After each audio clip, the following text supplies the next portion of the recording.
আপনার কাছে আমার প্রশ্ন, আজকের এই নৃশংস ঘটনা, এই ঘৃণ্য ঘটনার পর আপনার কি মন্তব্য, কি রিয়াকশন?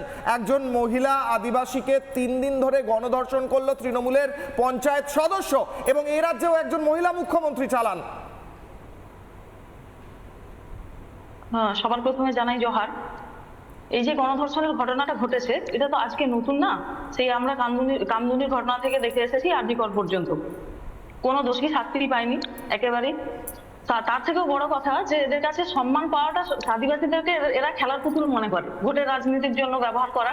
এরা যেভাবে রাষ্ট্রপতি দ্রৌপদী মুর্মুকে অপমান করা হয়েছে, কুরুচিকর মন্তব্য করা হয়েছে তার প্রতি, কে করেছেন সেটা না? ঘাটাল সাংগঠনিক জেলার সভাপতি অজিত মাইতি। এবং সেই সম্পর্কে তার কোনো বিন্দু মাত্র আফসোসও নেই, বিন্দুমাত্র তিনি বলতেও ভাবেনও না একবারও যে তিনি কার সম্পর্কে কোনো কথা বলছেন।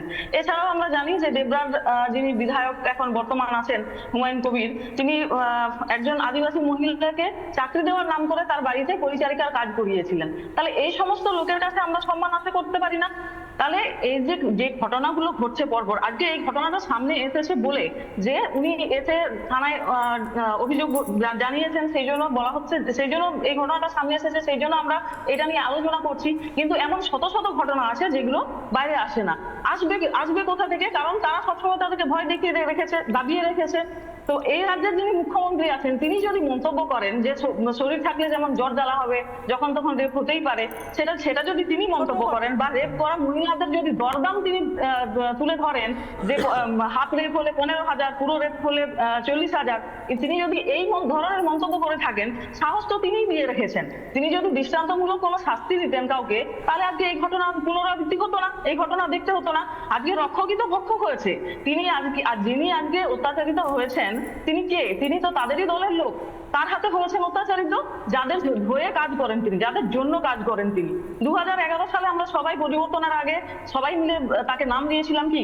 অগ্নিকন্যা। যিনি সবার সাথে লড়াই করে আমাদেরকে কি করছেন, লড়াই করছেন সবার সাথে, যে যাতে করে আমরা নতুন দিগন্ত দেখতে পারি, নতুন বাংলাকে দেখতে পারি। কিন্তু আজকে আমরা কোন বাংলাকে দেখছি আমরা?